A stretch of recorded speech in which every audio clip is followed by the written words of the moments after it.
안녕하십니까. TK정형외과 김태균입니다. 오늘은 중년의 무릎 건강을 심각하게 위협할 수 있는 연골반 뿌리 파열에 대해서 알아보는 시간을 갖도록 하겠습니다. TK정형외과에서 연골반 뿌리 파열을 전공하고 있는 정형외과 전문의 김우현 과장님을 모셨습니다. 어서 오세요. 네, 안녕하십니까. TK정형외과 김우현입니다. 김 과장님, 연골반 파열이라는 얘기는 많이 들었는데 연골반 뿌리 파열, 이거 말도 좀 무섭고 뭔가 더 심각할 것 같은 생각이 드는데 연골반 뿌리 파열의 전형적인 환자가 어떻게 나타나나요? 네, 우선 기본적인 사례를 하나 소개를 시켜드리겠습니다. 네, 올해 52세 김반달 씨가 평상시에는 무릎에 특별한 불편함 없이 잘 지내시다 며칠 전 차에서 내리다가 오른쪽 무릎 뒤쪽에서 툭 하는 느낌 이후에 무릎 통증이 발생하셨습니다. 처음에는 가볍게 생각했다가 점점 통증이 굉장히 심해지고 무릎이 붓고 오금 통증이 종아리와 허벅지까지 뻗치는 그런 증상을 호소하셨습니다. 병원에 오셔가지고 증상을 호소하셔서 처음에는 엑스레이를 찍어봤습니다. 엑스레이 상에서는 특별한 이상은 관찰되지 않았습니다. 하지만 환자분이 호소하시는 증상을 미루어 보았을 때 연골반 손상이 의심이 되어서 MRI 촬영을 권유하였습니다. MRI를 찍어보니 연골반 손상을 확인할 수가 있었는데요. 그 중에서도 내측 반월상 연골반의 뿌리 파열을 확인할 수가 있었습니다.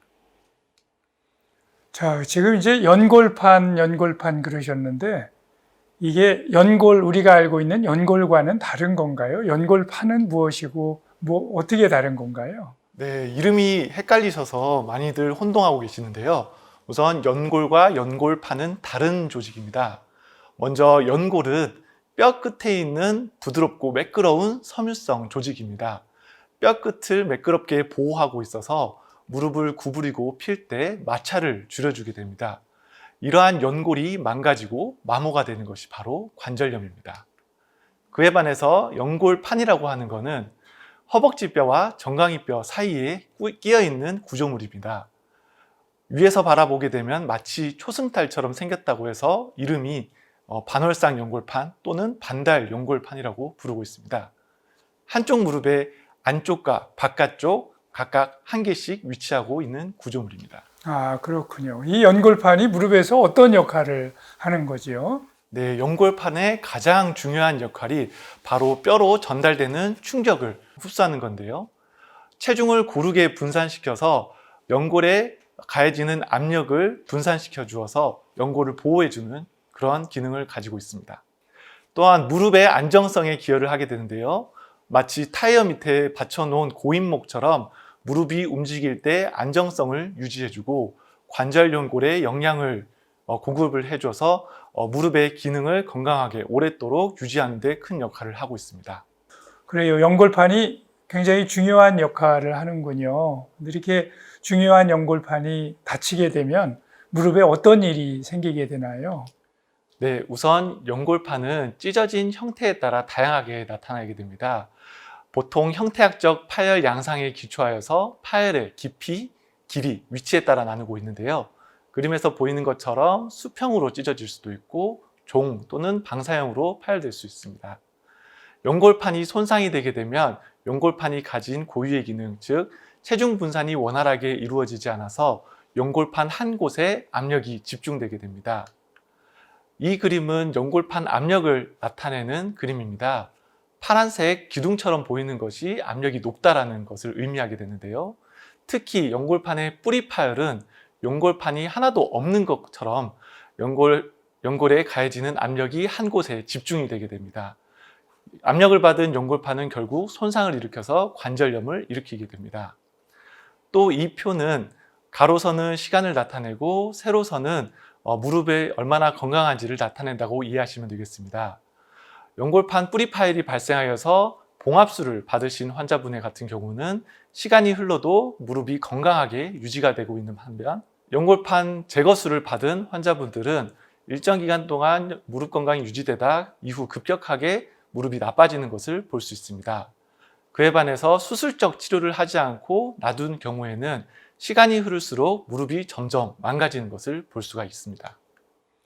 원사님, 지난번에 저희 방송에서 이제 중년 이후에 반월상 연골판 파열은 수술을 하지 않고 약물 치료나 주사 치료, 물리 치료를 해도 1년이 지나면은 수술하는 경우와 차이가 없다, 이런 방송을 해드린 적이 있는데, 그런 일반적인 연골판 파열하고 이 뿌리 파열은 다른 건가요? 왜 다르게 치료를 해야 되지요? 네, 우선 연골판 뿌리 파열은 다른 형태와는 다른 차이점을 가지고 있습니다. 첫 번째로 다른 부위의 파열보다는 훨씬 통증이 심합니다. 환자분들이 아파서라도 못 견디는 것이죠. 두 번째로는 연골판의 고유 기능을 더욱 심각하게 손상시킵니다. 다른 부위의 파열보다 연골판 뿌리가 없어지게 되면 아까도 말씀드렸듯이 연골판이 아예 없는 것과 같은 효과를 나타내게 됩니다. 결국 퇴행성 관절염으로 빠르게 진행할 수밖에 없는 것입니다. 아유, 굉장히 이제 무서운 상황이군요, 사실은. 그럼 이렇게 심각한 뿌리 파열을 어떻게 하면 예방할 수 있을까요? 네, 반월상 연골 파열은 일반적으로 퇴행성 변화나 외상으로 발생하기 때문에 무릎의 부상을 막는 것이 예방법이라고 하겠습니다.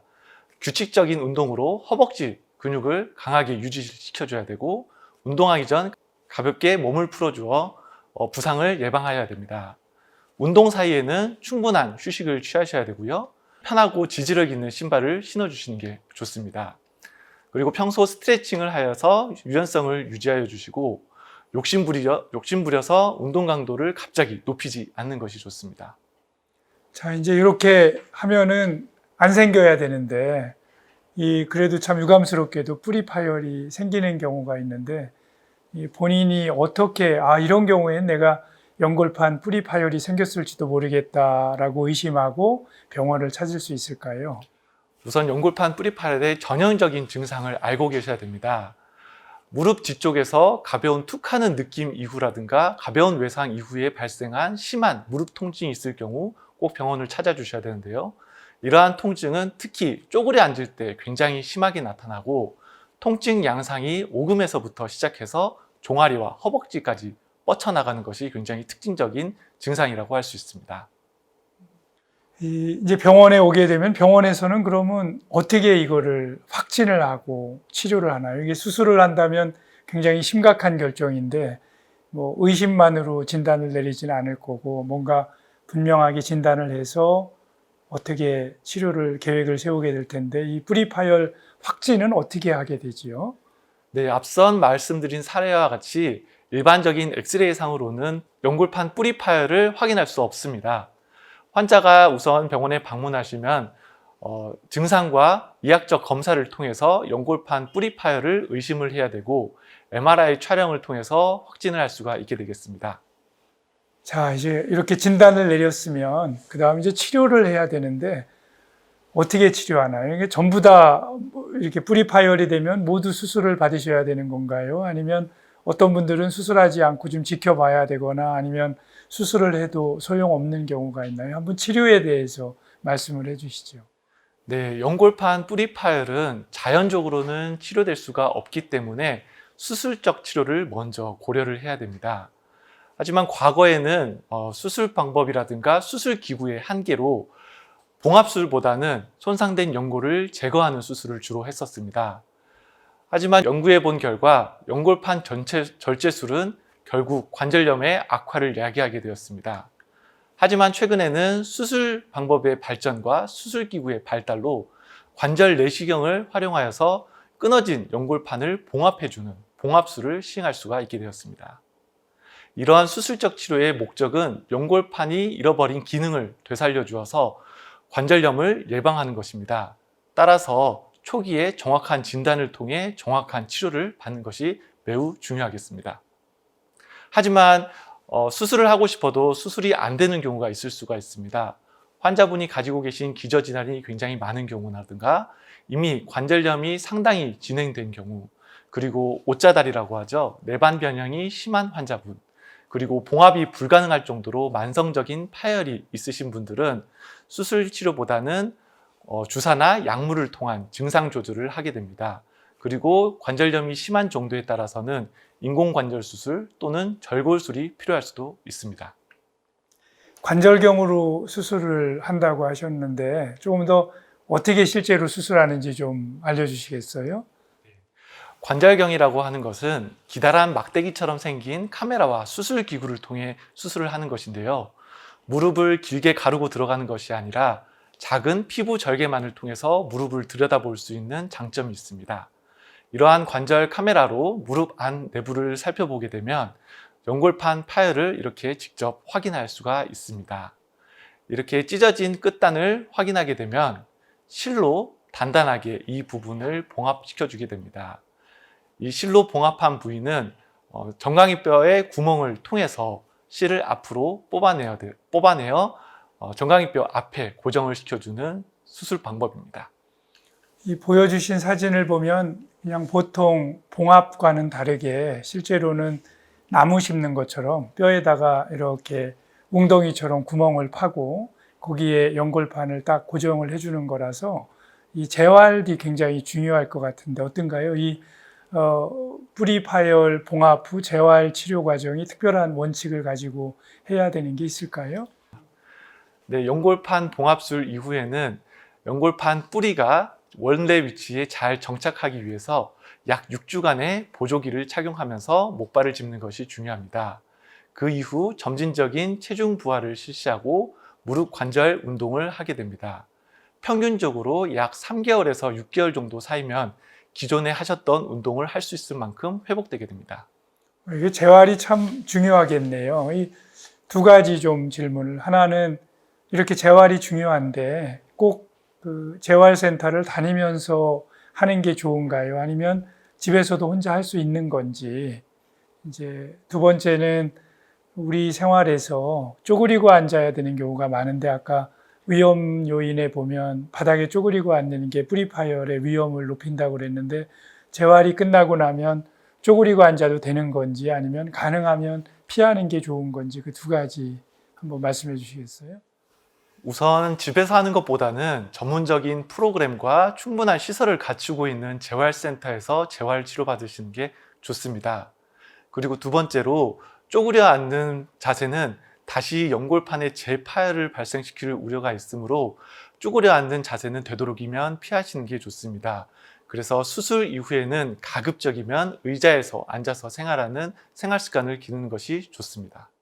네, 재활이 참 중요한 것도 알겠고 가능하면 쪼그리고 앉는 거는 피해야 되겠다는 거 알았습니다. 자, 이제 오늘 연골판 뿌리 파열에 대해서 요약 및 마무리를 해주시면 좋겠습니다.